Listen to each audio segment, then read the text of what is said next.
Okay. Did you ever expect to travel as far as you did when you simply left home that day? I thought that I would get maybe 10 miles a day when I left home until I got in shape and got better. But I remember I got in trouble when after only 2 miles, I had to stop by the side of the road and wondered how I was even going to get out of the county, let alone walk around the world, because I had too much weight in my backpack. And in fact, when I got over by Athens, Ohio, I was actually seriously thinking of quitting and thinking that this was the stupidest thing anybody had ever done, because I had so many blisters on my feet, my knees were all swollen, my hips were rubbed raw from the belt on the backpack.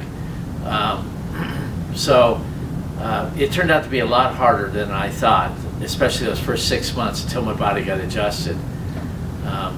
But as I walked around the world in the other countries and continents like Europe and Africa, I was used to things by then, and it was not unusual for me to walk 30, 35 miles in a day if I wanted to get some miles under my belt.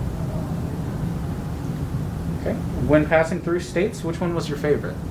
When passing through the states, I think my favorite was Wyoming, because I spent my summers as a teenager in Wyoming, and I knew it very well. And then later, after I graduated from college, and of course this is before I took my walk around the world, I was a newspaper reporter in Wyoming. And so when I reached Wyoming on my walk around the world, I was very familiar with it. I had a lot of friends there, and it was just a challenge to get across Wyoming with all those open spaces and across places like Yellowstone Park with all the wildlife and the mountains.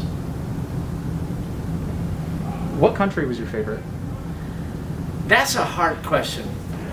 It's hard to say which country was my favorite, because there were certain aspects of each country that I enjoyed or hated. And like, for instance, to me, the best people in the world were the Irish. They were great conversationalists. They were very friendly. They loved my red hair, and of course they drank a lot. Let's put it that way. And so they were always in a jovial mood, never short of a story to tell. For scenery, for example, my favorite country was Ireland. Again, because of the green and the wildflowers. The coast of North Africa was rugged and beautiful, full of cliffs and monkeys and mountains. Australia with its wildlife. So it's really hard to pick one country. Okay. What country was the hardest to gain access to pass through? The country that was the hardest to gain access to, that I actually got into, was Algeria, which is in North Africa. Algeria was a very socialist country, almost communist at the time, very much controlled by the Soviet Union, which was communist at the time. And there they had a war going on, a civil war going on, and they didn't like the idea of strangers walking through the middle of the fighting and stuff. It took me a long time and a lot of efforts, but I finally got into into Algeria. But I had to do it in the Sahara Desert at an isolated outpost that was kind of off the path and forgotten by everybody. But I managed to get across into Algeria then. And then I had to hurry up because they only gave me 2 weeks to get across the country the size of Texas. And so I had to really skedaddle and walk fast to get across there in 2 weeks. While traveling, where did you see the most crime occur? North Africa, Morocco, Algeria, Tunisia. That used to be the home base for what were called the Barbary Pirates back in the 1800s. In fact, it took the U.S. Navy to defeat the Barbary Pirates. And a lot of their descendants are there and still very much acting and looking like pirates. It was a scary place. Well, when I left North Africa and sailed on up to Italy, I felt like I had released a huge weight off my shoulders. What was it like being jailed in another country? Scary. It's always scary to be jailed because you have no control. You're in total. You are under the influence and the effects of whoever is arresting you and putting you in prison. There's not much you can do. You don't have many rights, if any rights, because once you leave the United States, all your rights as a U.S. citizen are behind you now. You now are under the control of the laws of whatever country you go to. And I had people tell me while I was in prison in Turkey there briefly, I had people tell me that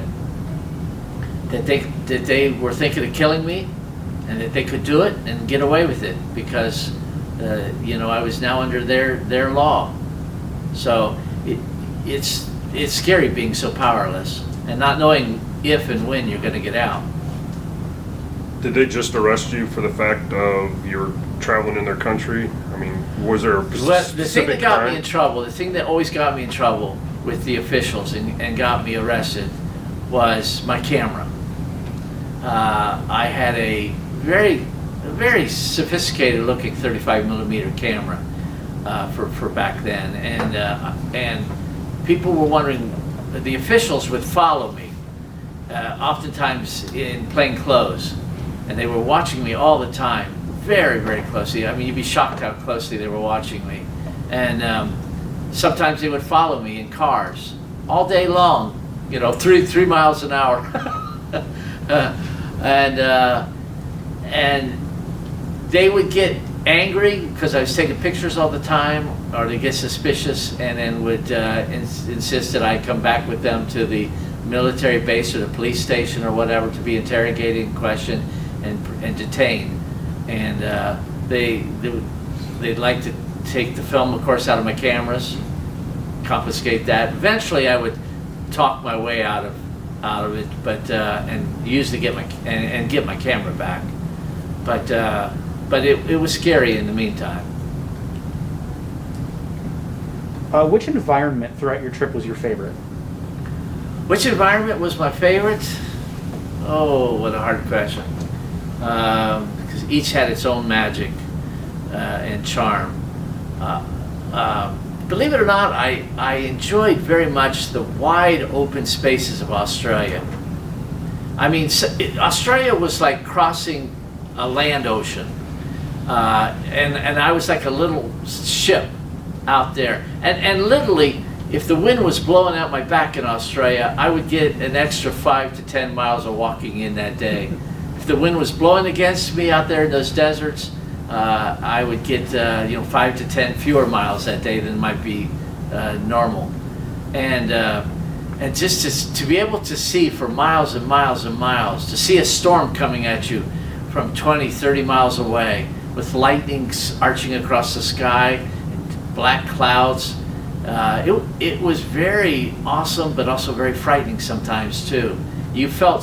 I felt so minuscule, so small and insignificant out there in that huge, vast, open environment. Throughout your trip, where did you have your favorite meal? Without a doubt, my favorite meals were in the south of France. When I stayed with the farm families in the south of France, they would always cook up these big farm meals. They would start with cheese and salad and bread, usually bought right there that day at the local open air market. They would then follow with a roast or some kind of chicken meal with sauces and homegrown vegetables. Everybody had a garden. Everybody grew their own food and raised their own beef and pork and chicken right there on the farm. And then there was always, of course, many bottles of wine. By the end of the meal, which would go on for 2 or 3 hours, there'd be lots of conversation and lots and lots and lots of wine. So those meals were definitely my favorite. What other languages did you encounter, and how were you able to communicate with them?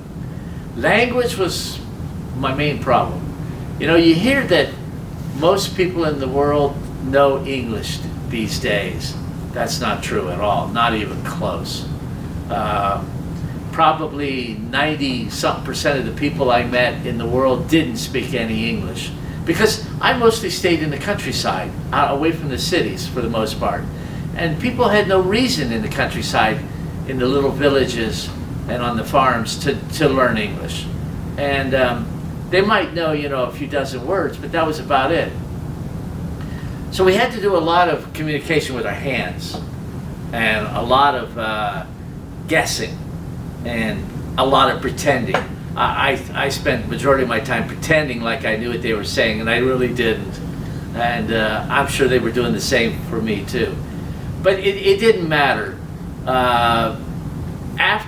Because after a couple years on the road there, I began to see that there were a lot of mannerisms, body languages that were similar amongst all the cultures.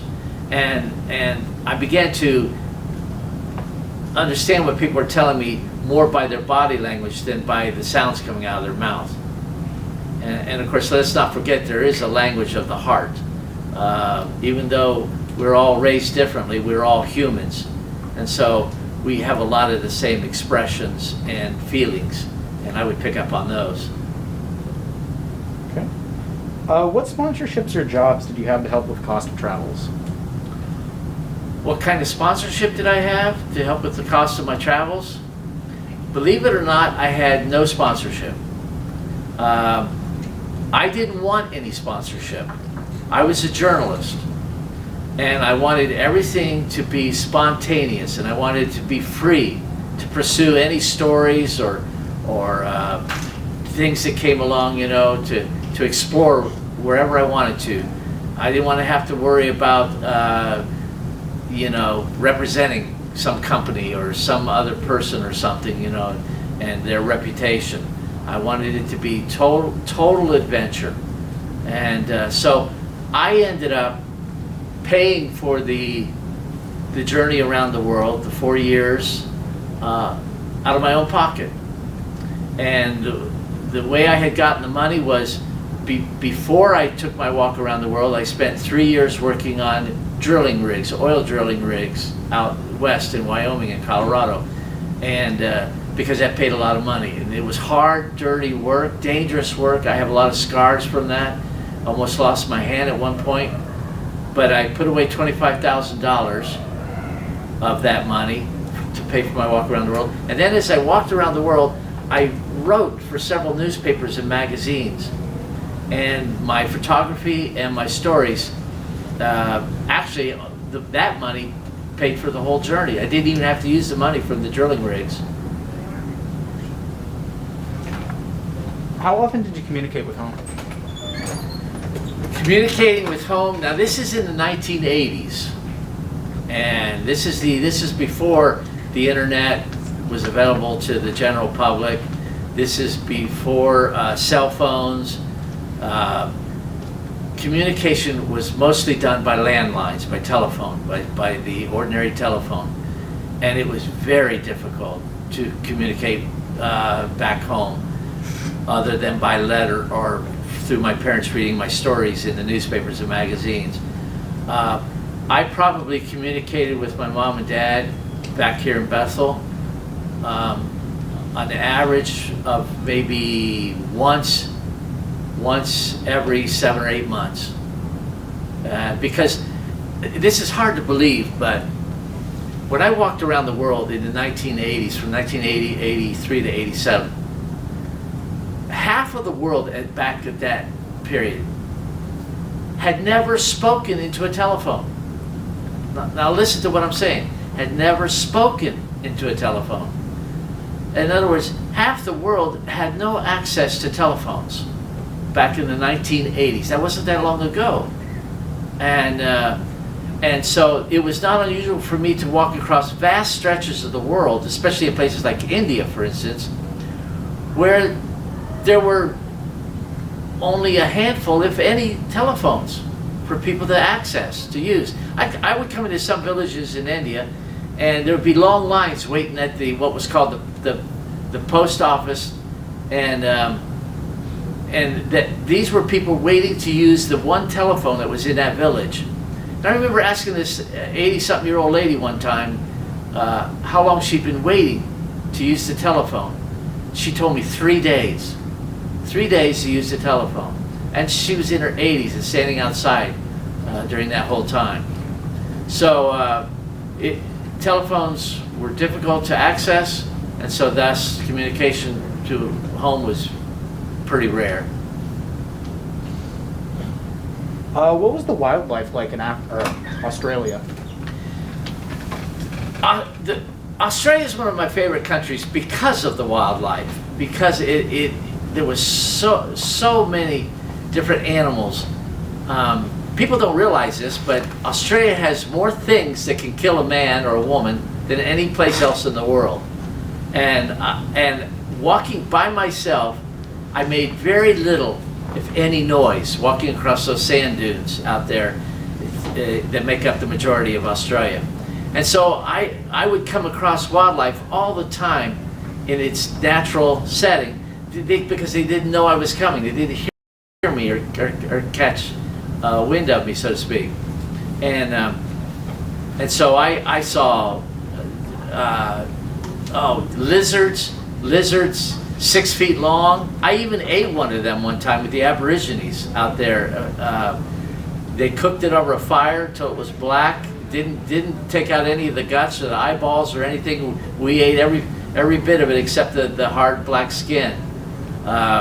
Kangaroos, I saw tons of kangaroos, and again ate kangaroo while I was out there going across Australia.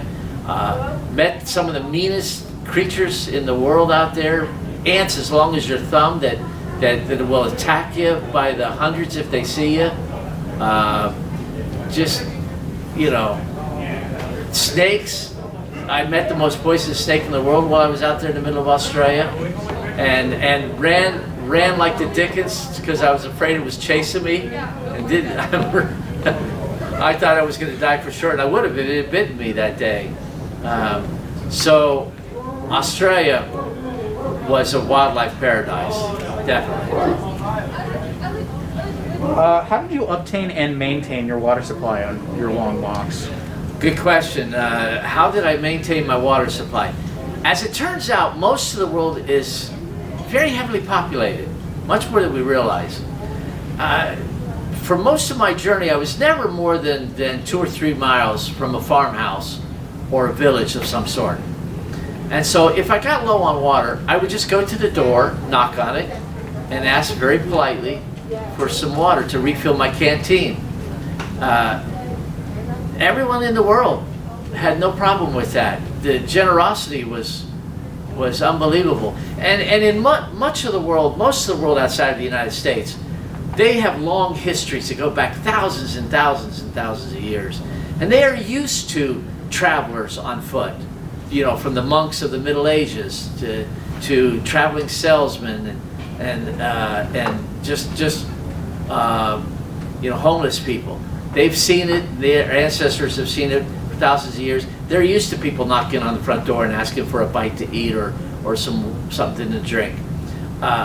In America, America was the most difficult country in many ways to refill my canteen, so to speak, because people are not used to strangers knocking on their doors in America, and especially someone on foot. And so in Australia, I talked about, earlier about the vast spaces. It might be hundreds of miles to the next place where there's any water.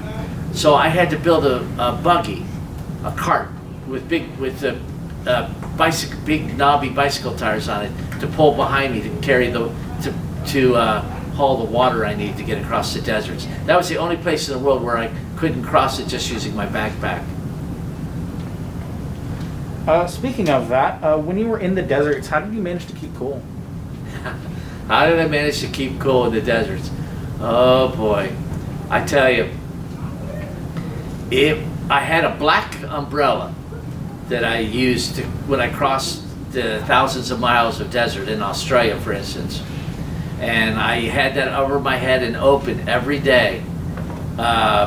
Sometimes it would just be so hot that I would just try to find some kind of shade and just stay in that shade all day and then walk at night. That was my secret to getting across Australia, a continent that so many people have died trying to cross on foot. But I was able to do it because I did the majority of my walking at night when it was cool. But that was actually very nice because Australia is the nicest place, the greatest place in the world to see the night sky. And the stars were in the millions, and they looked so close I could just reach up and pluck them from the sky. How did you deal with sunburn and possible heat exhaustion? I got sunburned very badly. You know, I've got blondish red hair, and I got sunburned terribly, horribly in places like Australia. So badly that I couldn't even touch my skin. It would hurt. Couldn't shave. Couldn't even think of putting my hands or fingers near my sunburnt skin. The damage was horrific, as I discovered later when I came back to America and had a scan done on my body. But one time it got so bad in Australia that I came to this one camp where there happened to be a nurse, and she had put cream all over my body and take care of me for several days to recover from it. So that was a problem, staying cool and not getting sunburned. Approximately how much weight did you lose during your trip? I wasn't very heavy to begin with. When I started my journey from Bethel, I probably only weighed about 145 pounds, which is, I was very skinny for a 6'2" guy. But when I returned back to Bethel 4 years later after walking around the world, you know, I'll bet you I weighed only about 120 something pounds. I was really just bones and flesh for the most part. You just burn up so many calories when you're walking with a pack on your back, a large pack on your back all the time, and I would have to, on my journey around the world, I would have to sometimes stop and stay in one place with one family for perhaps 2 or 3 weeks, just to put some weight back on my body, just to get some decent home cooking inside me and put some pounds back on. People were always worried about me because I was so skinny in some of those places. For instance, when I was crossing the Sahara Desert in North Africa, the Bedouins, who are the nomads out there with the camels and live in the animal skin tents out there in the deserts, they were especially worried with me being out there in that hot desert and being so skinny.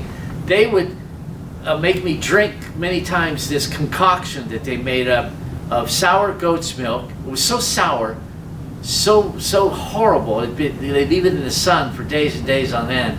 And then it would have curds in it, and it was like drinking oatmeal or it was horrible, the stench. And they would mix with the camel's blood, but they would make me drink this stuff while I was with them and staying with them in their tents, because they said it would put some muscle back on me and would give me the vitamins I needed, you know, to keep going. But oh my goodness gracious. What was your physical shape like after the adventure? Excuse me? Your physical shape, your physique. What was my physical shape after I walked around the world? You know, surprisingly, for a guy who was down to skin and bones for the most part, and who had just walked 40 million steps, carrying, you know, an average of 25 pounds on his back each day, I was actually in pretty darn good shape. I like to say that I was thin as a rail but tough as a nail. My knees didn't hurt. My back didn't hurt. I was still standing pretty straight. Still had a lot of energy. Didn't have any diseases or viruses that I had caught along the way, even though I had walked through some of the most dangerous parts of the world health-wise, where they had great epidemics and viruses raging. And I was actually in excellent shape. And to me, that's one of the great mysteries, why I didn't suffer more physically from such an arduous journey. Okay. Did you pick up any skills while you were on the journey? Did I pick up any skills while I was on my trip? Well, I picked up the ability to be very patient.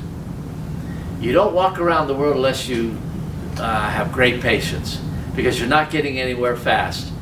You're not going to get to the certain points for perhaps weeks instead of just hours or even minutes in a car. It may take you weeks to get to the next spot. So I picked up a lot of ability to be extremely patient. I picked up a skill to be more understanding of people.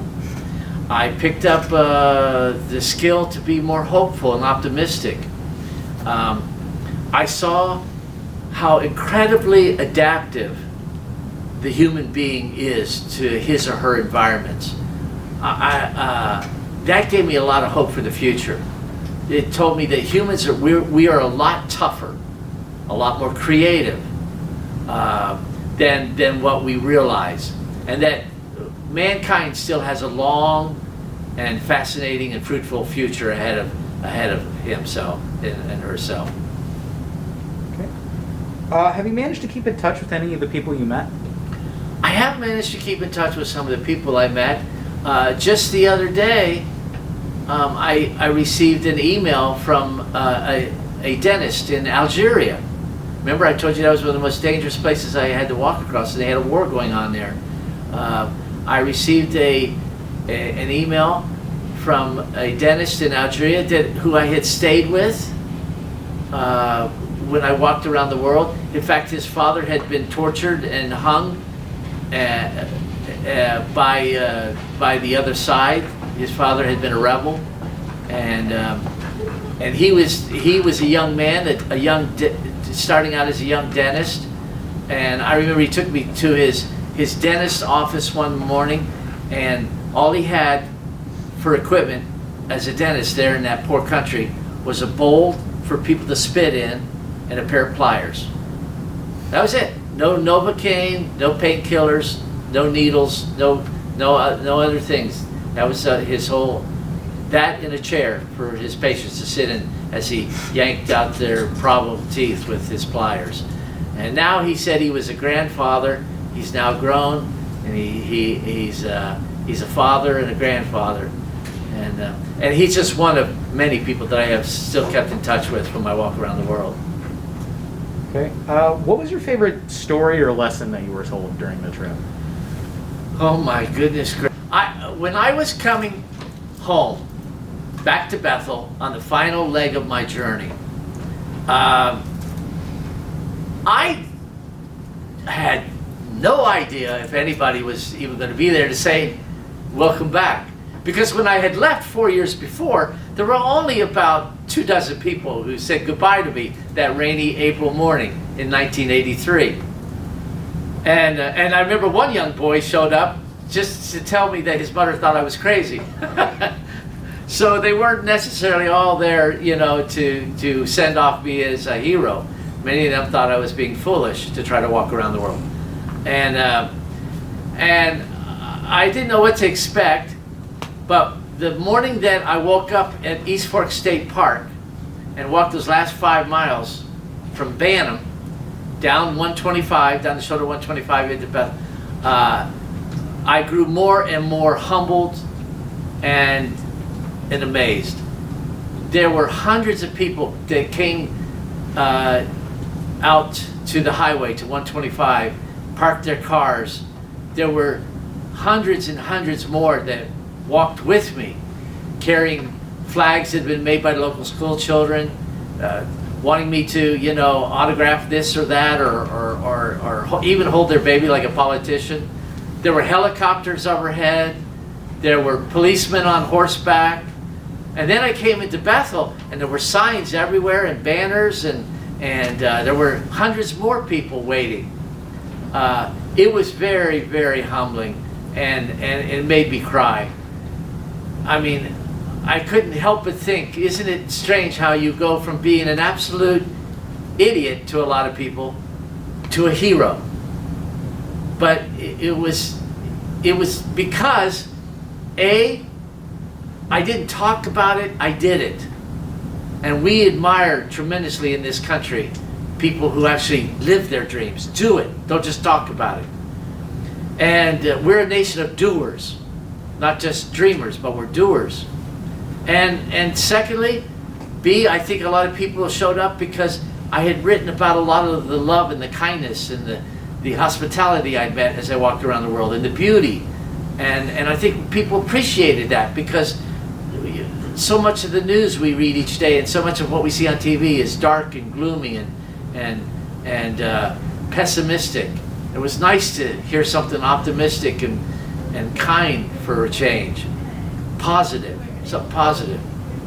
And I think a lot of people showed up that morning just because, you know, they had been traveling with me through my stories over those 4 years, and they just wanted to be there because they felt like they too had been on a journey of sorts, and they wanted to see the conclusion to it. And so I was not expecting the big crowds, and I was humbled by what I saw. But let me tell you this, I was thrilled, but I was also inside very, very sad. And one reason why I cried was because I thought of all the people stretching like a string of pearls around the entire planet who had helped me to get to that final day. And yet they couldn't be there that day to be thanked, to see the conclusion. And it made me so sad to think that, you know, they'll never be known. They are the real heroes, not me. Awesome. What other questions? You guys have any other questions for him? Or I got 5 artifacts I want to ask him about, but what other questions do we have? Yep. Did you drive a car at any point? Good question. Did I drive a car at any point in my walk around the world? Not on the path around the world, no. Never drove a car or took a ride or hitchhiked or any of that stuff. However, as I walked around the world, occasionally I would stop and stay with a family for weeks or months to rest, to recuperate, to put some weight back on, and sometimes to work. Part of the adventures that I was seeking to write about as a writer was how people lived and the kind of jobs they did and the work they did. And at one point during my walk around the world, in Australia, I took over a newspaper, a small town newspaper, had a staff of about 8 people, and came out every week. And I was the boss. I took over because I had a journalistic background from Ohio University there, and so the publisher asked me to take over his newspaper for a couple months so his family could have a vacation, go off and have a vacation. And so I took over the newspaper and was the boss for a couple months. And while I was working at the newspaper, putting it together every week and directing the staff, I did sometimes go out to cover stories and use the owner, the publisher's car. But it was interesting because in Australia they drive on the other side of the road, so I had to always be careful that I didn't, you know, goof up and go back to my old ways. But on my walk around the world, that was the only time that I ever drove a car. But it was for the work I was doing at the time. It was not to get me down the road on my journey. Is the ski Newman Trail at East Fork named after you? Yes, the hiking trail, the 32-mile long hiking trail at East Fork State Park is, as you know, called the Stephen M. Newman Perimeter, World Walker Perimeter Trail. And yes, that is named after me. Because the final night of my journey, I spent at East Fork State Park camping in the woods there. And it snowed on me that night, believe it or not.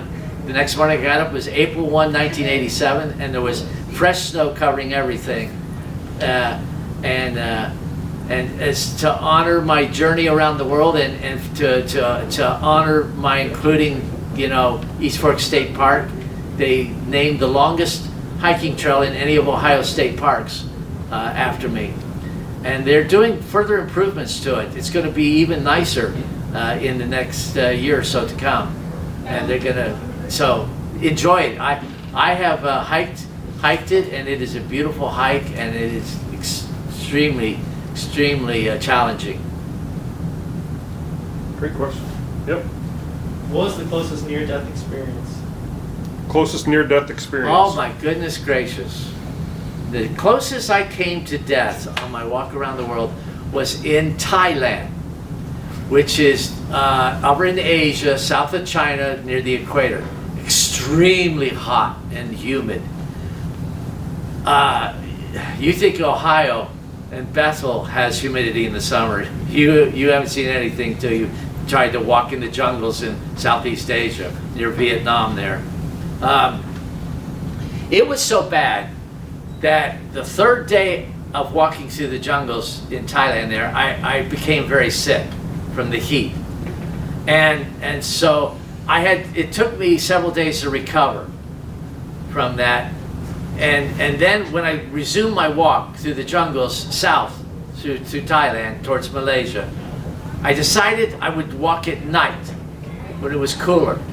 Well, that was a huge mistake because the road I was following through the jungles of Thailand was at the time called the most dangerous road in the world. And sure enough, the first night I tried to walk, there were two road bandits waiting in the ditch by the road with machetes to rob and perhaps even kill me. And when I was walking through the jungles that night, I was very fortunate to even see them before they jumped out and overpowered me. But I saw the glint on their machete from the moonlight and the starlight, and that's what gave them away. And I had a big umbrella that I usually carried over my head when I had been walking during the days because of the monsoon rains. And I hit the bandits as they jumped out and came at me with the machetes. I hit them in the faces with the umbrella. And that delayed them, kept them away just long enough that a pair of headlights, a small pickup truck came around the bend in the dirt road there and scared them off back into the jungle. But if that pickup truck, which had a farmer and his wife and their two granddaughters in it, if they hadn't to come down that dirt path when they did, those bandits would have killed me in the next few minutes, would have chopped me up. As it turned out, later on I read that an American had been found 2 weeks earlier on that same road with his head cut off. So I was lucky that I didn't join him. This is how close I came to dying. One of the machetes, when the guy swung it, came at my head and hit the metal frame on my backpack just 2 inches from my neck. That's how close, 2 inches. I came to being decapitated.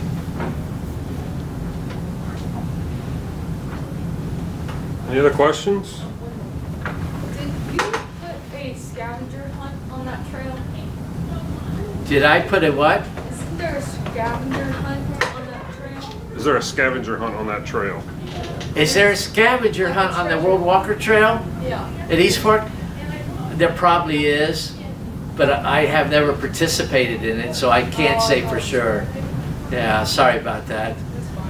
I know that the Boy Scouts, I don't know about the Girl Scouts, but I know that the Boy Scouts use that trail quite a bit they teach the Boy Scouts how to use a compass and maps, topographical maps on that trail. Hey, I've been lost more than once on the Stephen M. Newman World Walker Perimeter Trail, my own trail. Yeah. Last time, and this is, I'm not exaggerating, last summer, I think it was last fall, my wife and I were hiking a part of it. We got so lost that we had to call the ranger station to come and rescue us. We were 7 miles out of the way, 7 miles long, off the trail, and we were in. I'm not even sure we were still in Claremont County. Wow. So I got a few artifacts that I took pictures of from the museum. Can you tell us a little bit about each one of these? That's one of them. At the museum in Bethel, there at the Historical Museum, in the display they have about my walk around the world, there are artifacts that I've collected from my journeys around the world.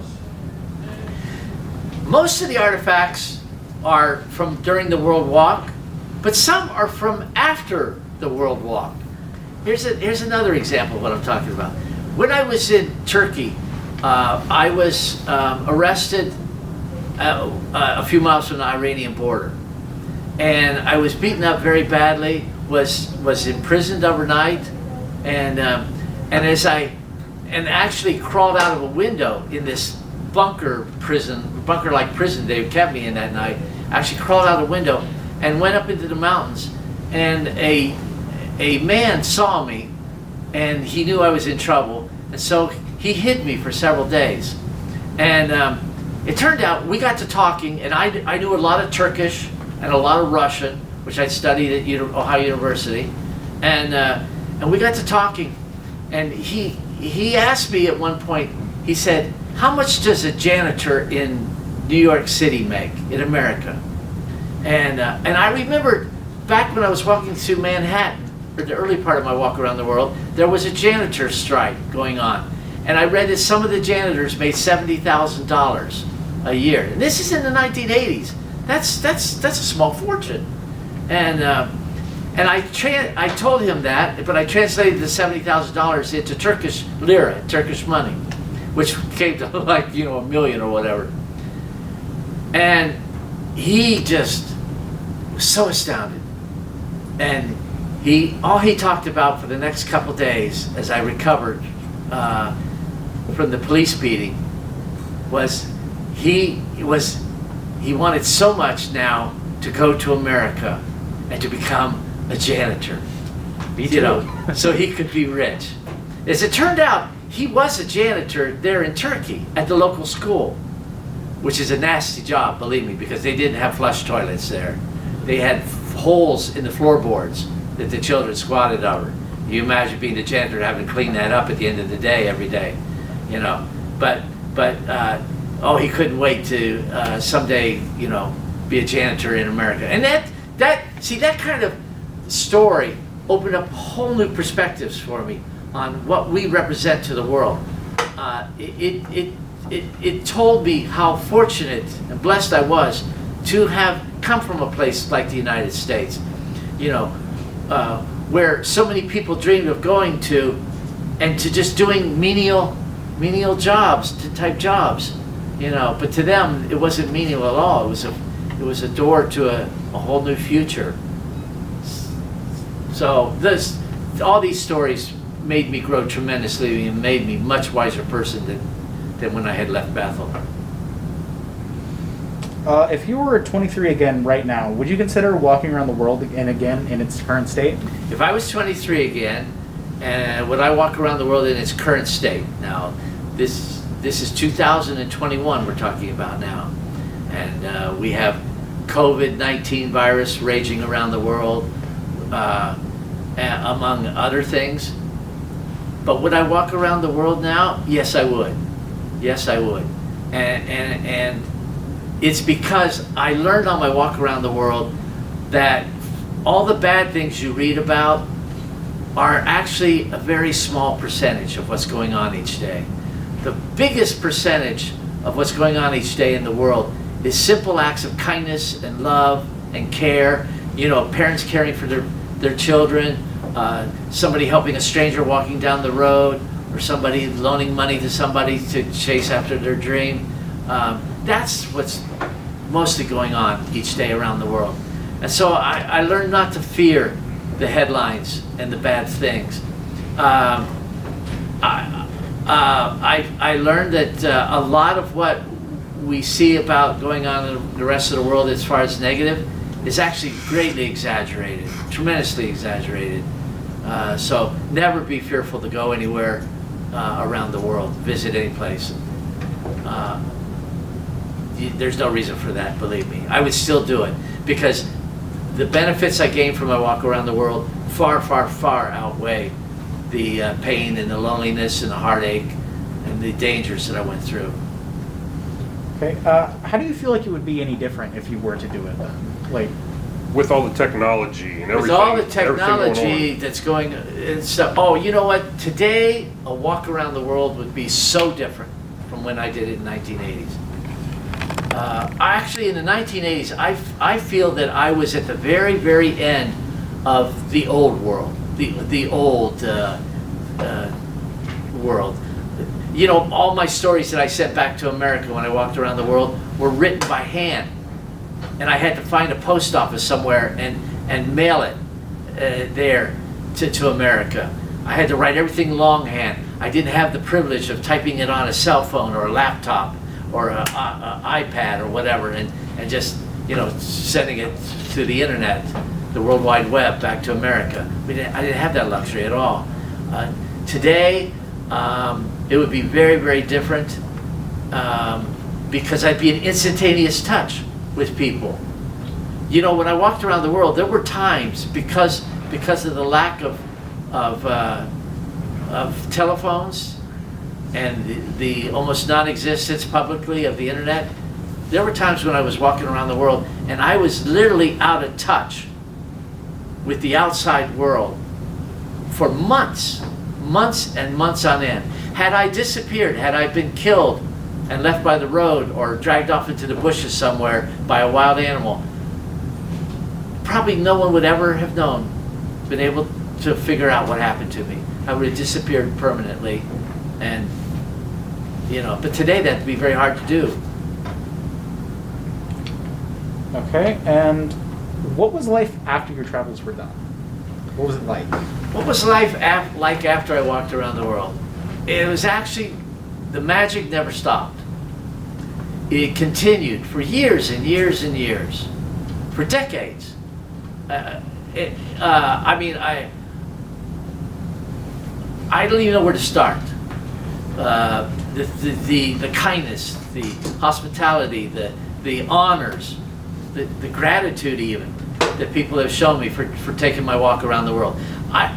It has not been unusual for me to be at a restaurant somewhere in America eating a meal and someone comes up to me, the waitress perhaps, and says, I remember you. Aren't you the man that walked around the world? And I'll say yes, and she'll say something like, that inspired me so much to not quit school, to keep going. I've had people come up to me in restaurants when I'm sitting in you know, Washington, D.C. or New York and say to me, you know, are you Steve Newman, the guy who walked around the world? Yeah. And they'll say, you know, you inspired me to do the same, or to go travel around the world. And because of you, I now work for the State Department. You know, or I now work for the ambassador. I had a girl come up to me one time and say, I always wanted to be a ballerina, but everybody told me I could never do it. I was too clumsy. But I remember that you saying that you were clumsy and skinny and you know, and you. Sorry. We'll redo that one. That's fine. Sorry. Yeah, one I should have turned that off. I didn't realize. Well, that was I yours. just hung it up for you. I'm sorry. Yeah. Hopefully they don't ring back. All right. But you know, this sounds incredible, but you could spend the rest of your life and you'll never meet somebody like this. But to show you how crazy it's got,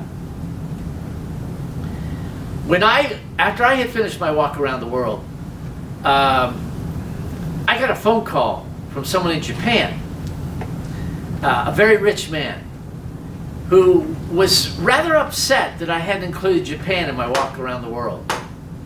And he saw me on TV. But here, go ahead. It's okay. All right.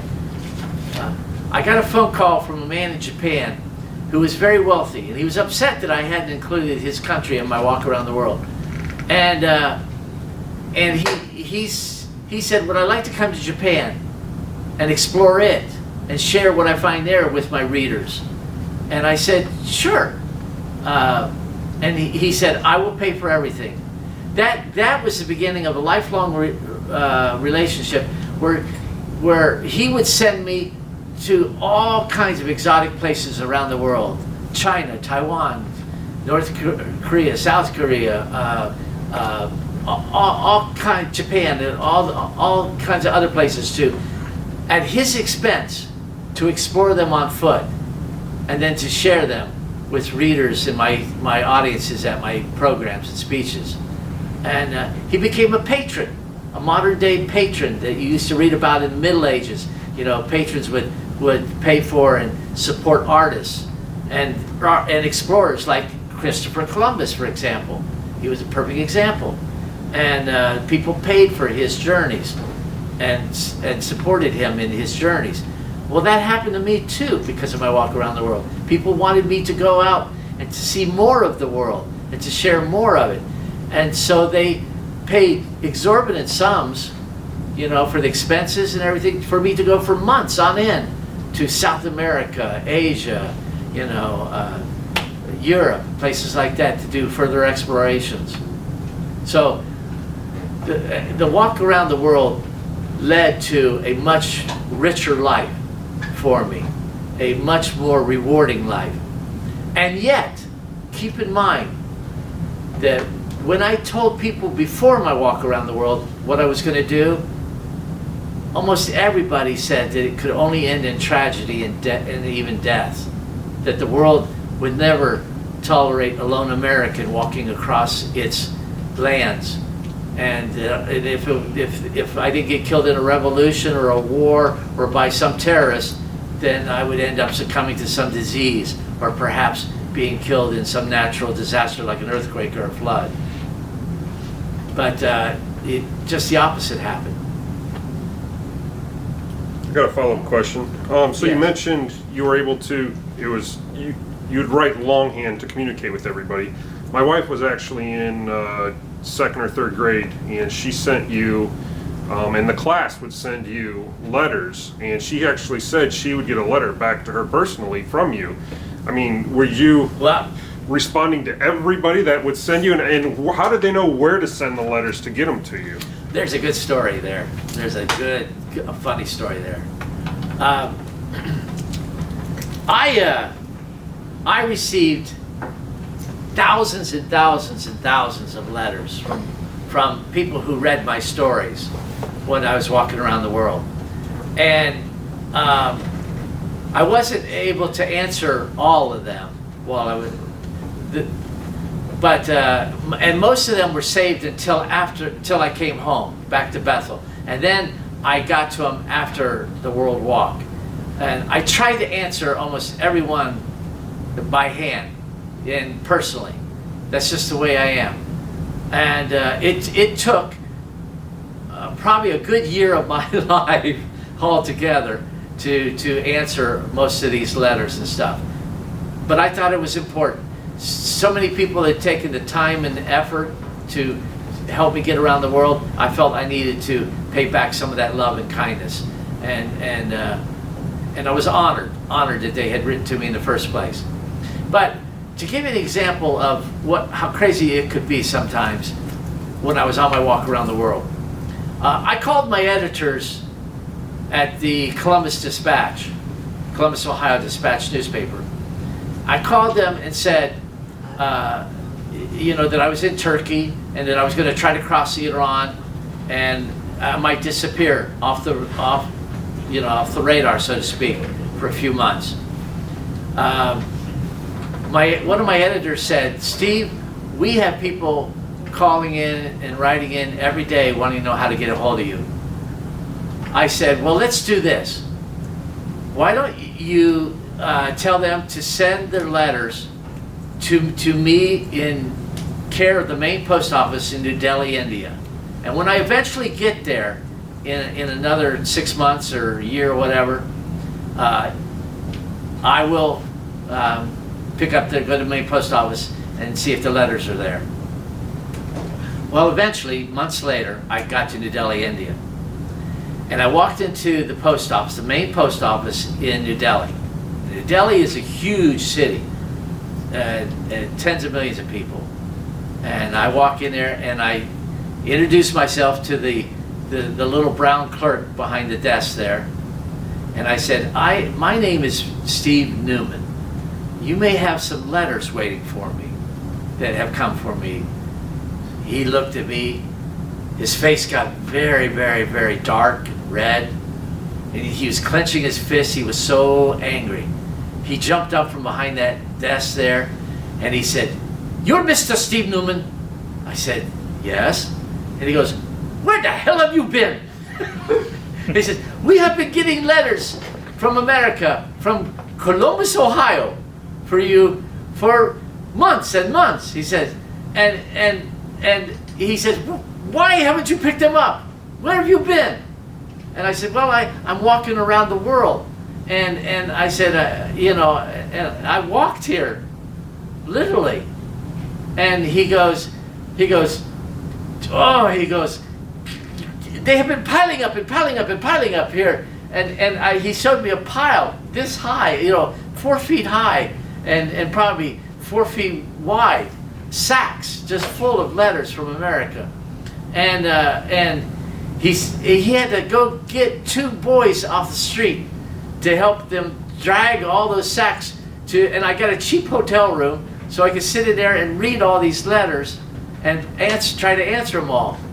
And I remember as I was leaving the post office and the boys are dragging all these big sacks behind them, they could hardly drag them. There were over 600 packages of letters, by the way, in waiting for me there. The clerk goes, and he's probably about, I'm going to say 55 years old. He says, "Mr. Newman, Mr. Newman." I turned around and I said, "Yes." And he waves his finger at me and he goes, "Don't you ever walk through here again." It took me 2 weeks, almost 24/7. It took me 2 weeks to respond to all of those letters, but I did. I wrote a letter back to each of those people. It cost me a small fortune in postage.